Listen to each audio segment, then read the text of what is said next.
Philippines. Broadcasting here in Alicia, Isabela. This is Eyewitness News, bringing you information about the Philippine Atmospheric, Geophysical, and Astronomical Services Administration. We are your partners for this service. I am Sean Patrick Razo. And this is Karen Marie Galuda. Coming up, What is PAGASA? Know what the administration is all about and the function they carry out. the roles of PAGASA. Go more in depth and learn more about what the administration's major roles in ensuring the country's safety.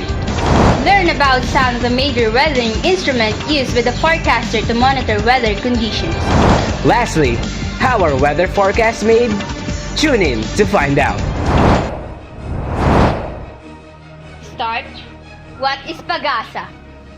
PAGASA is the Philippine National Institution dedicated to provide flood and typhoon warnings, public weather advisories, and forecasts, meteorological, astronomical, climatological, and other specialized information and services primarily for the protection of life and property and in support of economic, productivity, and sustainable development.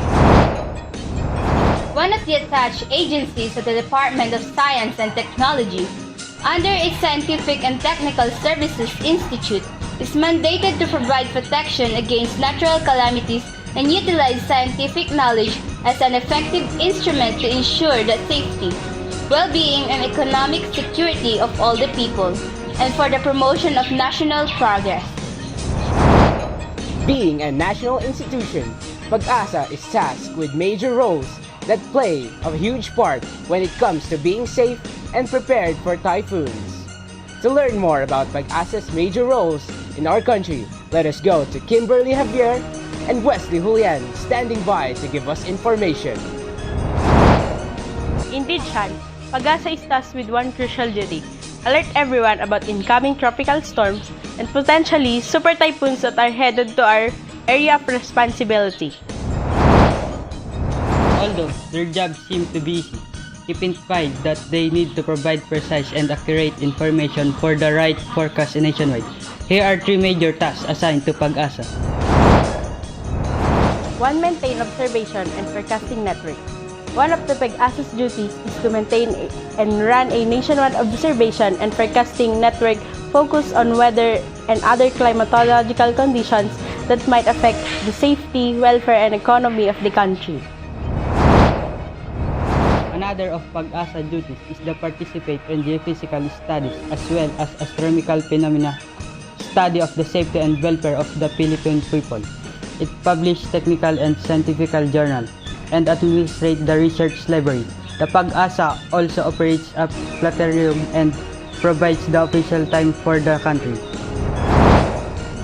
Lastly, conduct typhoon research. PAGASA performs research on the structure, development, and movement of the typhoons.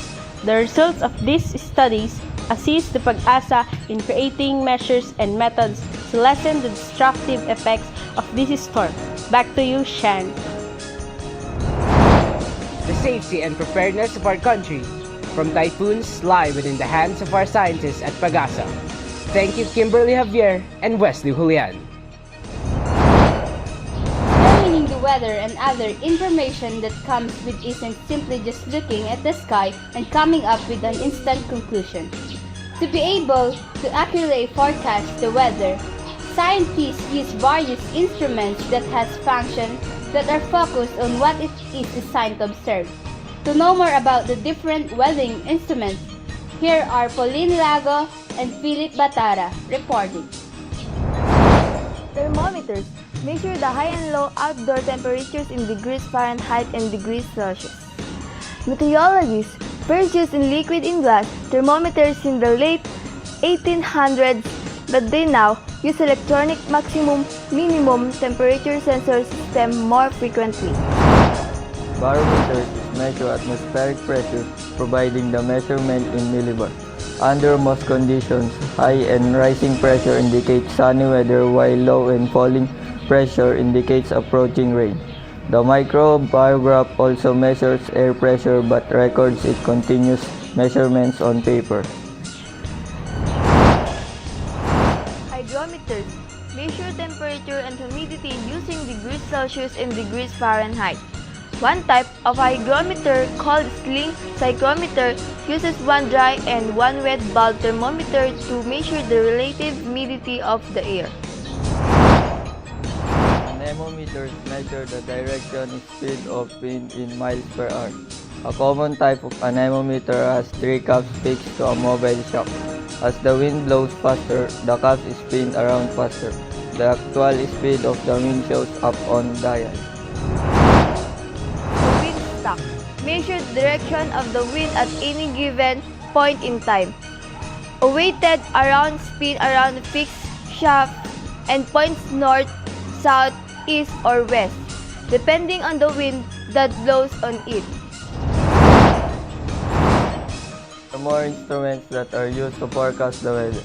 However, what we have shown are the main and well-known instruments only.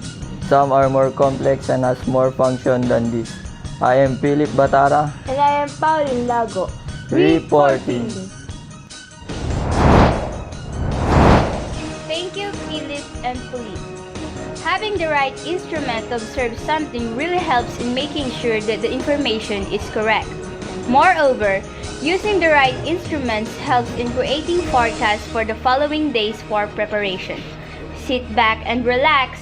Don't go anywhere. We'll be right back after this short reminder.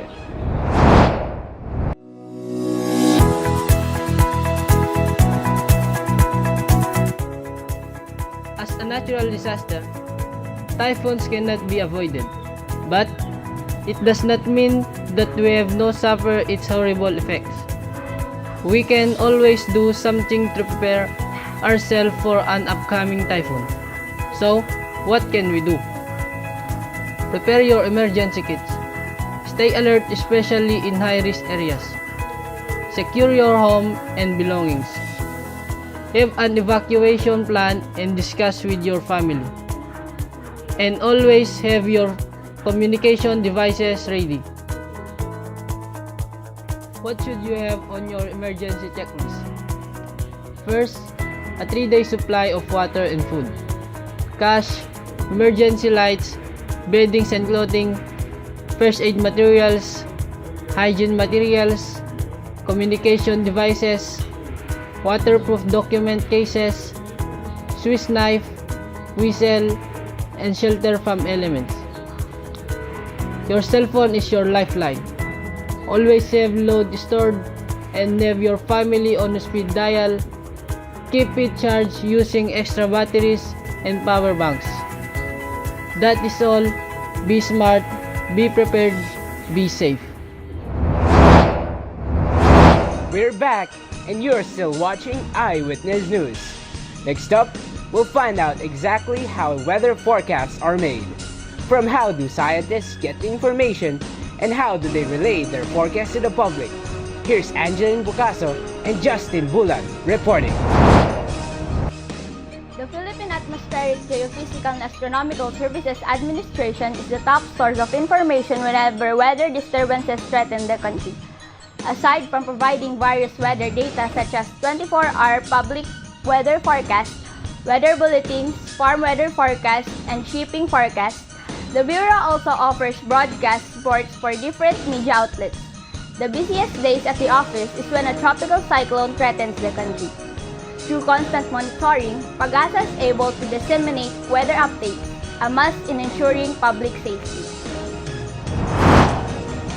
These updates are not all real time. Some of them come in the form of weather forecasts, which predict the different aspects of the tropical cyclone. Wind speed, gasiness, track, and location, among others. Weather forecasts are important as they allow different sectors of society, such as the government, private sector, and the general public, prepare for disaster mitigation and management. Its forecasts are all about anticipating the cyclone's movement. How then are they made? To learn how weather experts gather and interpret information, you go behind the scenes right at the heart of action. Collective effort. Fortune tellers use cards, crystal balls, and palm lines to predict the future. In PAGASA's case, a scientific-based approach is needed in creating weather forecasts. They need to assess past conditions, assess the current weather situation, project the state of atmosphere in the future, and apply the weather forecast information. Assessment of the past condition. Because history is a great teacher, forecast first analyze past weather condition. To pinpoint any development, atmospheric models, data, and climatological records are compared to current weather condition. Climatological data, which is updated every 10 years, refer to the average data based on a 30 years period. Before PAGASA can look into the future, forecasters have to fully understand the initial conditions, which refers to present weather conditions. Prediction of the atmosphere state. By assessing past and current weather conditions, forecaster can now give an approximation of future weather condition by applying the laws of physics and using the numeric weather prediction models, a computer program where output consists of different weather parameters, often as a guidance in forecasting. Observation.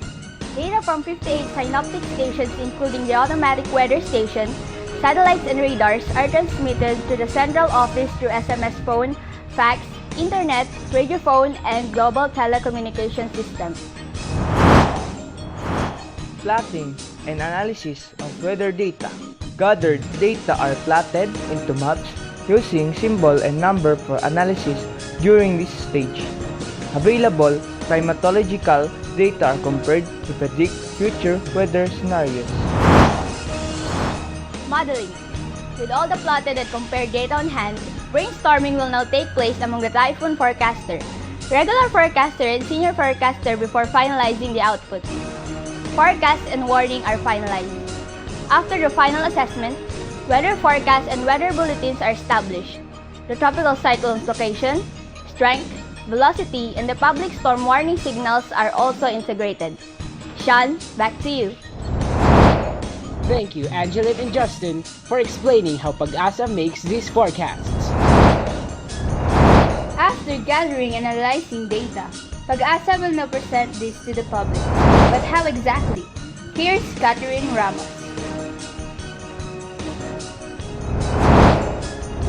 After being processed and re-evaluated, PAGASA will illustrate the data they have gathered by means of infographics. It can be represented in many ways. Using the weather map, surface map, the current weather condition across the country, and lastly, through the extended weather forecast summary, which shows the possible weather to be expected on the following days or weeks. If a tropical cyclone is forecast to make a landfall, PAGASA will automatically hold a press conference. This is to inform the media about the scenarios expected over the weather disturbance. Press briefing is also done every 6 hours with the release of the weather bulletin. This is to update the media regarding its strength, location, and speed. We have pending questions lined up, and one of these asks, what are the different wind speeds and the public storm warning signals associated with them? Good question, Shan. Typhoons don't instantly get large in an instant. Every storm starts at being a low-pressure area. It is a region on the map where the atmospheric pressure is lower than that of surrounding locations. Once its winds get stronger, it will be then monitored by PAGASA. Stronger than an LPA, a tropical depression has winds from 30 up to 60 km per hour. When in this stage, affected areas by the storm are declared with signal number 1. A tropical storm, on the other hand, has winds from 61 up to 120 km per hour. Areas affected are declared with signal number 2. A typhoon has winds ranging from 121 to 170 km per hour. Affected regions are declared with signal number 3. Once a storm reaches 170 to 220 km per hour, it is regarded as a typhoon. Affected regions are declared signal number 4. Super typhoons are announced once the wind speed is above 220 km per hour. Signal number 5 is declared to regions that will be greatly affected. Another question. How does PAGASA name these typhoons? Naming tropical storms have been a tradition since 1998 when PAGASA launched a Name a Bagyo contest asking Filipinos to send names which will be used to call storms that will enter the country.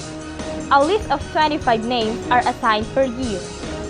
There are also 10 auxiliary names in case more than 25 storms enter the Philippine area of responsibility. Some of these names in 2018 are Agaton, Basyang, Kaloy, Domeng, Esther, Lorita, Gardo, and Henry. These are the first few names given to typhoons that have entered the park. Lists are used every 4 years. The 2018 list will once again be used in 2022 and 2026. Thank you, Catherine Ramos, for all the added information. We may not think much of it, but forecasts are a product of meticulous processes. Weather forecasts are gems and must not be taken lightly. With all the literal storms we've weathered, we Filipinos know all too well how disaster preparedness can spell the difference between life and death. We rely on our scientists over at PAGASA for weather forecasts. But when it comes to safety and preparedness, we must rely on ourselves to ensure that each and every single one of us is safe and unharmed. Remember, those who are armed with knowledge are the ones that will be safe. Again, I'm Sean Patrick Razo. And I'm Karen Marie Galutan, Thank you for listening. and wishing you a good day. This has been Eyewitness News.